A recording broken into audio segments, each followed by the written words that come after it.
Hello guys. Okay. Para to sa'yo Cancer, okay? Ngayong April 20 sa mga Cancer. Dapat ninyong malaman.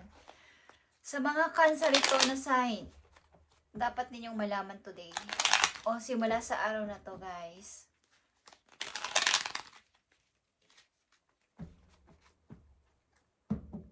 Para to sa'yo. Cancer, dapat mong malaman.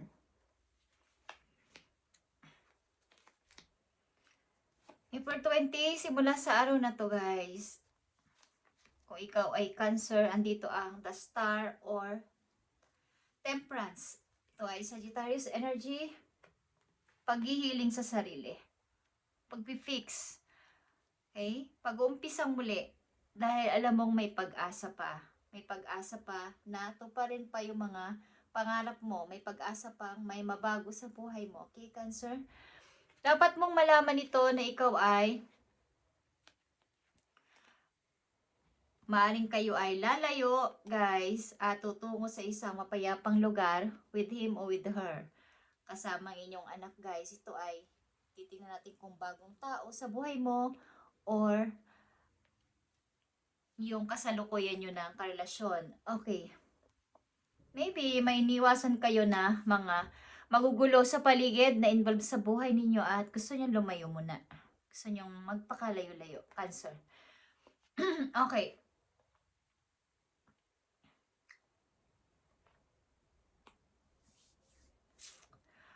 Maaaring may magtatagpo dito dalawang person, matagal lang hindi nakikita. Sa mga Cancer, merong mga gusto makipag-usap sa inyo. May gusto sa inyo makipag-kita, makipag-usap muli. Okay.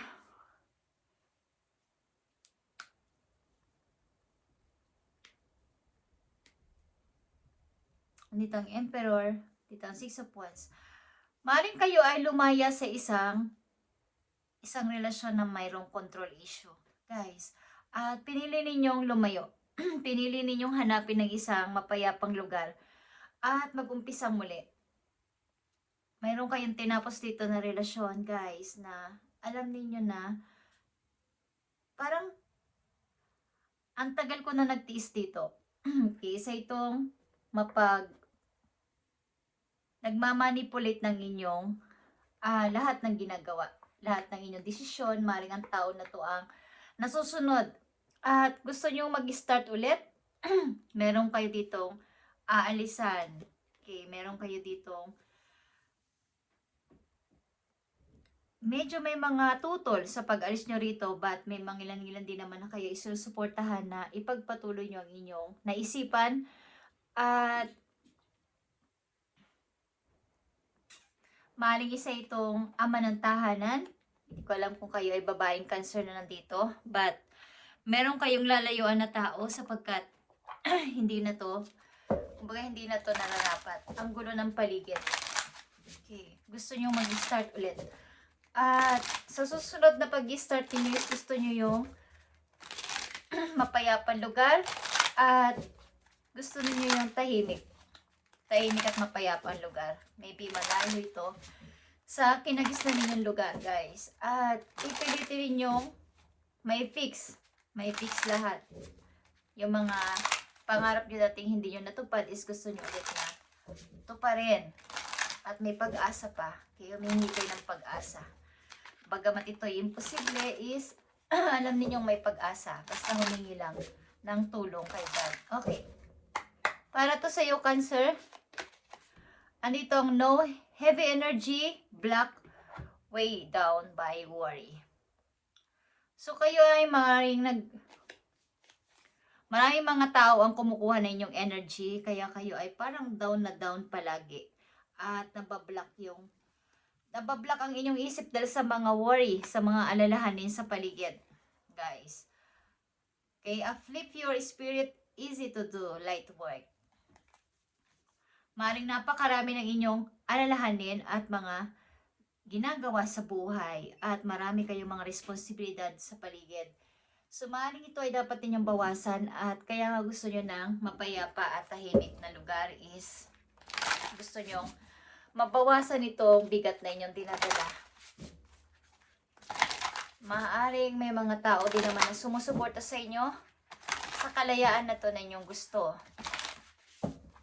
Maaaring ito din ay inyong mahigpit na tatay at laging siya yung nasusunod sa inyong tahanan at hindi kayo pinagdedesisyon. Okay.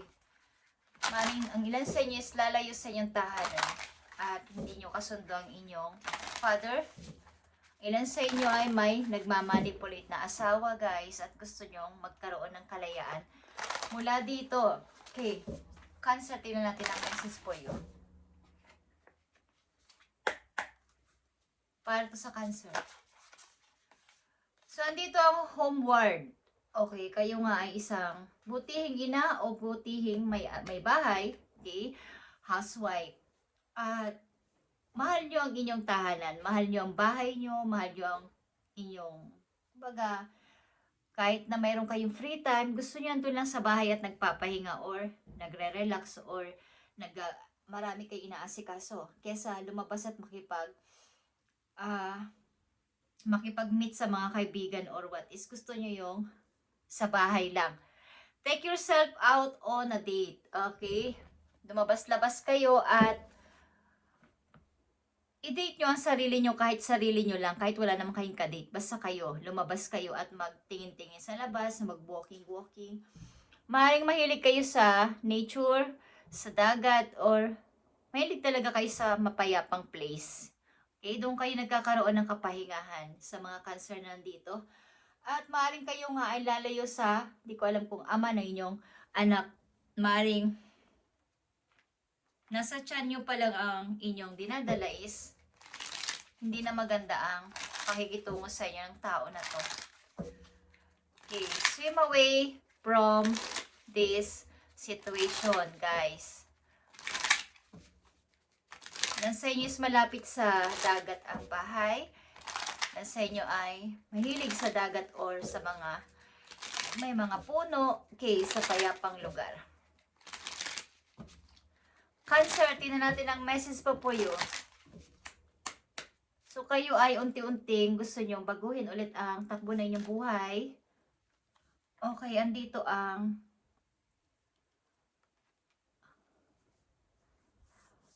unfinished business. Okay, ito ay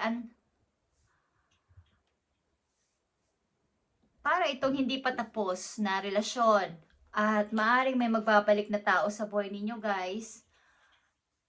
Hindi ito, parang wala pang closure kahit kayo ay nagkahiwalay ng person na to. At, yeah, reconciliation revealed. Meron dito makikipagbalikan sa inyo. At andito nga ang meron kayong responsibilidad. Meron kayong kasamang anak sa buhay, sa bahay. Okay, guys? At maaaring kayo ay maagang nabuntis. Maaga kayong nagkaroon ng baby o ng anak, guys. At kayo yung palaki dito o gumagawa ng responsibilidad at maaaring nilayuan nyo ang person na to na inyong naging ama ng inyong anak. Okay. At maaaring gusto makipagbalikan o makipag-usap ng tao na to sa inyo. Isa kayong butihing ina at mahal ang bahay, mahal ang tahanan, guys. Maaaring wala pa kayong nakikilala ngayon na bago or wala sa isip nyo to sapagkat gusto nyo munang i-fix ang lahat at to pa rin ang inyong mga nauntot na pangarap. Okay, sa mga Cancer na nandito, reconciliation revealed. Meron ditong gusto rin makipag-ayos at i-fix ang lahat ng kanyang nagawang kasalanan sa inyo. Okay? Message pa sa mga Cancer na nandito sa reading today. April 22, 2026. Sa mga Cancer na nandito. Uncovering treasure. Okay, guys. Begin now. Begin now, guys. Take your first step. Choosing your path. All is possible. Sa ngayon, Cancer, Sa inyo is maaaring kayo ay gustong maglipat ng bahay or lumayo sa inyong old place. At napakaraming responsibilidad kasi. Maaaring may mga tumutulong sa inyo, mga ilang tao dito sa inyong gusto na to na mangyari, guys. At may gusto kayong patunayan at i-fix mula sa nakaraan ninyong pagkakamali, mga mistake niyo. Hindi ko alam kung kayo'y nagkaroon ng anak at hindi kayo pinatotohanan ng inyong karelasyon. Hanggang dun lang. Maaaring tutulong inyong ama dito, guys, at maaaring wala pa tong closure. So, choosing your path, Cancer, all is possible this month or this year sa inyo. Dapat ninyong malaman, guys, sa mga Cancer na nandito sa reading. Dapat ninyong malaman. Andito ang sacral chakra. Ito ay iyong joyous, kaligayahan, okay? Happiness. Is andito, bigyan mo ng time din ng inyong sarili, guys, na maging happy.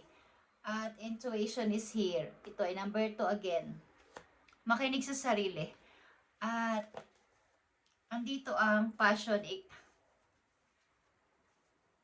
ignited. Ito ay Ace of Wands. Pagsunod sa mga gusto mangyari sa buhay na may kinalaman sa inyong hilig, sa inyong mga passion. At mga bago ito na gusto ninyong mangyari o maganap sa inyo sa ngayon. Mga bagong pagkakaabalahan at mga bagong para nakaka-excite.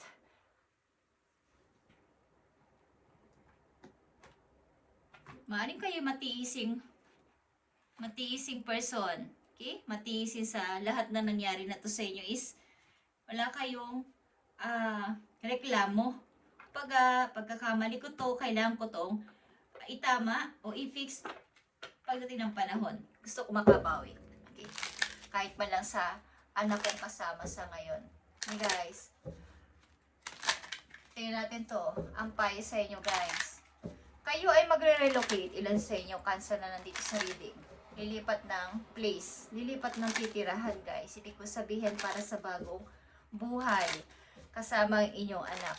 May tutulong sa inyo dito, guys. Okay? Tingnan natin ang payo sa inyo. Cancer? Andito ang control. Ito ay lion. Spirit animals na lion. If you have moderate aggressive impulse, this is an invitation to control your temper. Okay? Kung kayo ay nakakaranas na kayo ay parang naiinis or maaaring na didismaya sa mga nangyari sa inyo, sa paligid niyo, sa mga tao sa paligid niyo is ito yung time na kayo ay mag-control sa inyong temper. You are encouraged to explore how to express your needs or thoughts more openly and constructively to reduce your level of frustration. Okay? Maaring kung kayo ay kaya nandito, ang temperance is yung inyong ganitong klase din na pag minsan is, pagtitimpi kasi is nasa sa inyo na. So, pag nainis kayo o talagang sumabog na or napuno na is parang mahirap na itong bawiin pa. So, hanggat maaari kayo ay mag-control ng inyong temper o ng temperatura. Hindi, ng inyong mga gustong mangyari.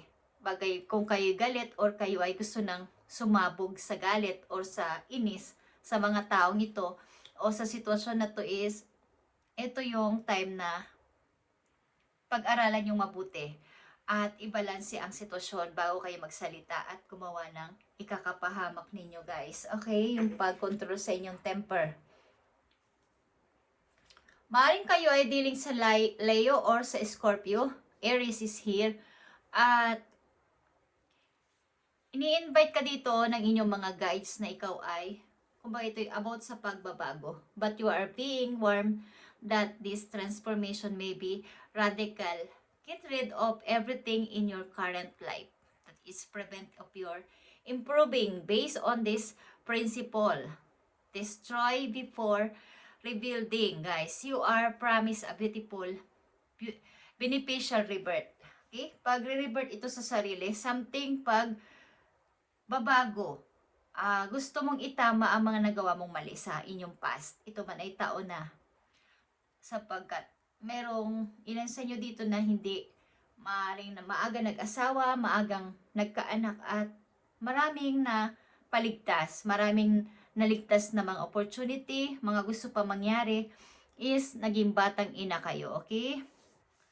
So, hindi pa uli ang lahat, Cancer, sa inyong hangarin at pangarap sa buhay. Choosing your path, all is possible, at discovering truth. Okay, guys. Maaring may mga gusto pa kayo ulit na i-reveal, something na itama, iwasto sa ngayon. Hindi pa uli ang lahat. Sapagkat dahil kayo ay bata pa, maaring may mga responsibilidad ka agad dahil maaga nga kayo napasok sa isang relasyon na hindi rin naman naging successful. So, hindi pa huli ang lahat, Cancer, at pwede pa ulit pangarap. Okay? Thank you and God bless, Cancer, at ipagpatuloy mo to. At ang ilan sa inyo ay magre-relocate para sa bagong umpisa sa buhay. Thank you, Cancer, and God bless.